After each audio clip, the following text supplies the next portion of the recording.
Ang daga at ang leon. Isang daga ang nakatuwaang maglaro sa ibabaw ng isang natutulog na leon.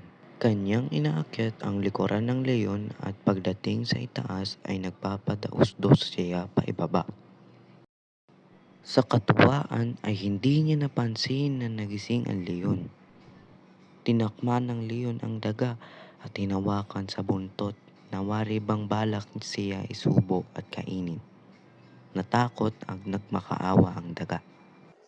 Ipagpamalhin mo, kaibigan. Hindi ko sinasadyang gabalain ka sa pagtulog mo. Wala akong masamang hangarin. Nakatuwaan ko lamang na maglaro sa iyong likuran.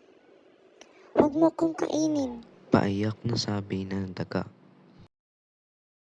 Nabakas ng leon sa mukha ng daga ang tunay na pagmamakaawa.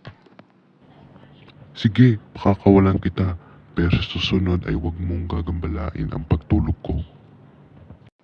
Sabi ng leon. Salamat, kaibigan. Balang araw ay makakaganti rin ako sa kabutihan mo. Sagot ng daga. Lumipas ang maraming araw at minsan sa pamamasyal ng daga sa kagubatan ay napansin niya ang isang lambat na nakabitin sa puno. Lumapit siya upang mausisa. Agad niyang nakilala ang leon na nahuli sa loob ng lambat na ginawang bitag ng naggagaso sa kagubatan.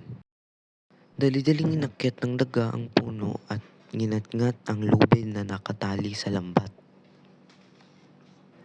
Agad namang naputol ang lubid at bumagsak ang lambat kasama ang leon sa loob.